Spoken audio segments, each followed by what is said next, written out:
Gaming is a healthier medium for young adults than social media and YouTube in terms of mental health. Gaming has a bad reputation for being addictive and frowned upon by parents since their kids seem to always be gaming and not doing anything productive. Although gaming can be addictive and at times sink, I argue that it's still much better to have a society interested in gaming, especially young adults, than all obsessed with social media and YouTube instead. Of course, gamers also use social media and YouTube, but I'm talking about the hardcore users of these other mediums where they don't game and use that time to consume these other mediums more instead. Social media. Young adults using social media is terrible for their mental health.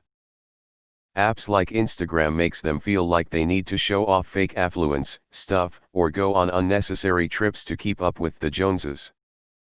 They need to document their life just because everyone else is, and if they don't document it in a way that looks appealing to others, they're afraid of being judged.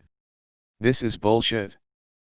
On the other hand, if these people didn't put so much emphasis on social media and just games instead, there is no stupid competition between friends since the gamer doesn't value dumb stuff like that as much. They're too involved with the games to be interested in petty and vapid competition between peers. YouTube. Yes, everyone watches YouTube. But non-gamers who put more time into YouTube, I argue, can be bad depending on the content they consume. YouTube has all sorts of content, but a lot of the content is paid propaganda to influence people to believe their political agenda. A lot of channels try to get kids to fall down an alt-right rabbit hole without them even realizing that it's happening.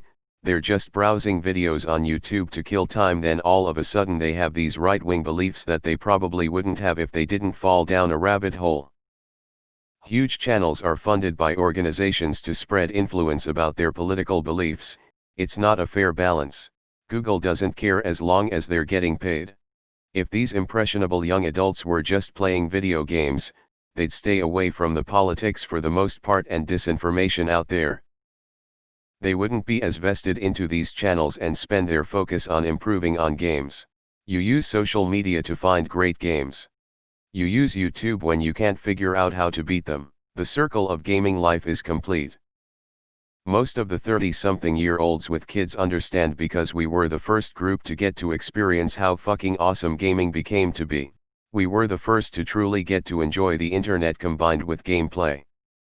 At the same time, we were some of the first to use social media at its first peak. Moderate gaming can keep you sane from this world of hurt. Social media does the exact opposite. I still believe that almost everything is okay in moderation.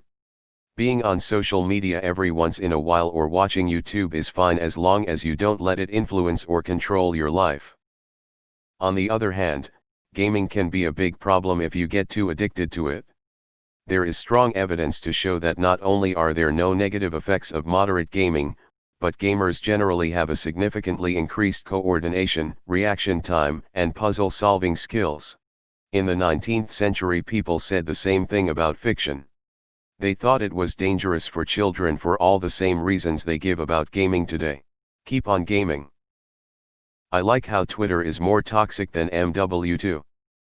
I quit Twitter about a month ago and I feel less depressed and negative. I don't think all social media is terrible, it has its good and bad, but Twitter made me have no hope for humanity.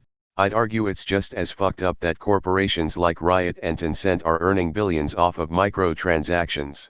Gaming as an industry is built off of getting kids addicted.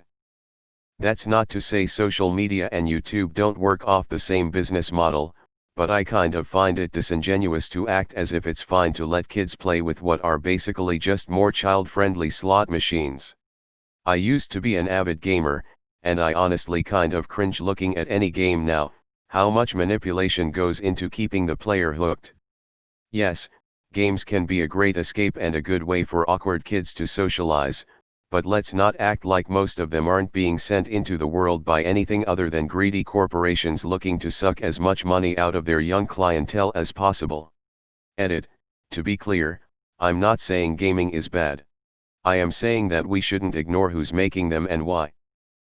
Companies like EA don't care about making good games, they just care about selling their yearly updates to players and tempting them into buying card packs to get that one awesome player for their team. I don't have any issues with my kids, teens, gaming as long as it doesn't cut into their responsibilities and being part of a family. I often tell them, you need to come out and do life for a while. It definitely has bothered me how much they have played during distancing, but I finally realized how much they really are socializing with their friends while they play. I wouldn't be bothered if they had friends over and played Monopoly for hours on end every day. I mean, what else are they supposed to do for hours upon hours a day? Go outside and kick a soccer ball against the wall? I prefer that they play games vs. living on social media. I'm happy they aren't comparing their lives to what their friends look like or tracking all the drama and gossip. My youngest kid has a mouth on him and he's had some pretty real blowouts with a couple friends, and he's one of those that bangs on the desk and yells when he gets worked up. I don't love that, but it still seems better than them freaking out and raging about what so and so said on Instafy or Snapbook or whatever. Gaming got a bad reputation when a couple of people claimed some kids' violence was the result of violent games. Maybe that played a factor, but there were so many other things wrong. I think that has kind of subsided, and the concern these days is more their physical health. Digital devices get as much flack because kids, and the rest of us, live in them instead of living in the world. So many claims that technology is bad and is ruining humanity. But all that evil technology is what kept most of the world going around when this evil virus took over. There is a lot of value in video games, and there is in social media as well. But like most other things, moderation and appropriate use are key. Licking shit is better than drinking shit and eating shit. I have nothing against people gaming. Please, gamers, make sure you're eating enough food and still getting sunlight. I've seen gamers sit in the dark all day and hardly eat anything. Also, if you don't have food, buy food and play the games you already have. If your favorite games aren't satisfying to you, the game isn't the problem. You probably need to clear your mind. This is coming from someone who regrets selling their Xbox, but did learn how to meditate. The only people that say gaming is a waste of time are boomers and hipsters, lol. My son plays 10 hours a day. He's a damn good kid.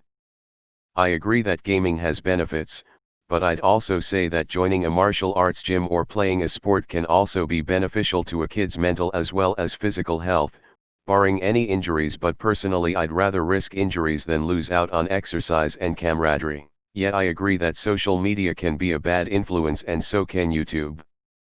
But we don't want young adults to be sheltered and stay away from the politics, because young adults should be interested enough to learn for themselves what's a good, moral choice and what's not. Bring on all the propaganda out there and let them choose what to believe in, right or left. Young adults can't just be playing video games being ignorant to the fact of what's going on around them. Be involved in good, righteous, moral actions. Choose what to fight for and fight for it. Gaming also gives you reaction speeds and awareness. It genuinely does help you. Edit, for the people downvoting me, here's the data.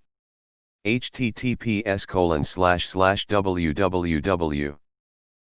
Reuters.com/article/us surgery games/surgeons who play video games more skilled study ID USN 2J30397820070219. The TL.dr of the article is as follows: surgeons that played video games at least 3 hours a week made 37% fewer errors and performed 27% faster and scored 42% better compared to regular surgeons.